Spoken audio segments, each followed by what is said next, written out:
Making new friends as we grow older can be difficult for some, and for those fortunate enough to have true friends, we want to make sure we're taking care of our inner circle folks. Yes, you need your people. Yeah. Our next guest is here with her top tips on the do's and don'ts of friendship so we can build strong and long-lasting bonds.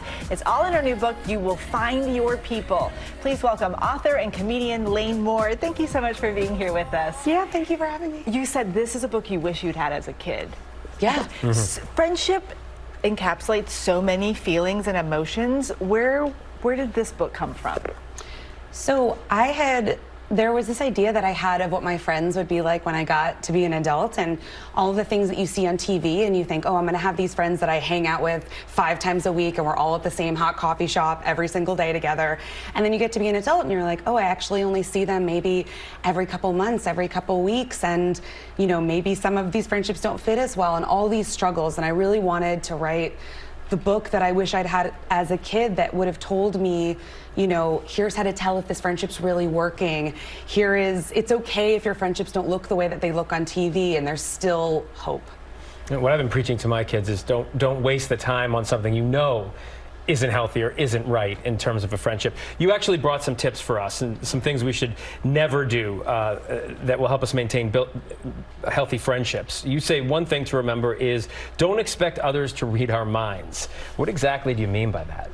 So often with our friendships specifically, we think, well, if they're really a good friend, they'll know exactly what I need in order to, you know, have a good friendship. But we don't necessarily know that, you know.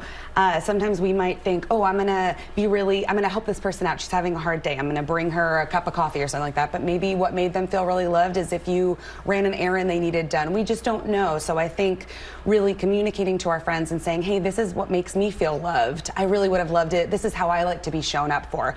And instead of just saying, oh, they should have known this is a bad friendship, we need to give each other more opportunities to show up for each other. Are you telling us to communicate? Yeah, weirdly. Yeah, I think it can be really helpful, but we don't encourage communication the way we do in romantic relationships. That's such a foundation of romantic relationships, but with friendships, it's so much like, I'm sure you've got it. And we need to have that communication with that across the board. Yeah. One of the other things you say is don't make empty promises. Why? Yes, so often, you know, people will say things and they won't really do it, and I think that can be so negatively impactful for our friendships because friendships are based on trust, and so we want to know that people are going to be there for us, people are going to come through for us. And if somebody is constantly saying, oh, I'm going to do this thing for you, and they never do it, the next time they offer to do something nice, we don't know if they really are going to do it, and that's not what you want in a friendship. You want to know they have your back every time. And I think finally, this is so important.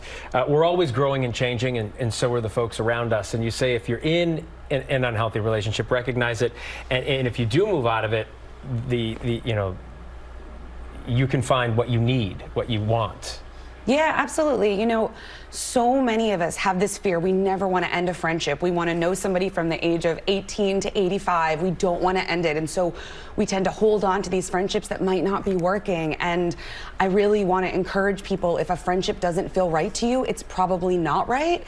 And if you can look at it in such a way where if it's not working for you, it might not be working for the friend either. And maybe this is an opportunity to let each other go and find your people somewhere else. Lane, thank you so much for joining us today, and be sure to pick up You Will Find Your People wherever books are sold. Well, hey there, GMA fans. Robin Roberts here. Thanks for checking out our YouTube channel. Lots of great stuff here. So go on, click the subscribe button right over here to get more of awesome videos and content from GMA every day, anytime. We thank you for watching, and we'll see you in the morning on GMA.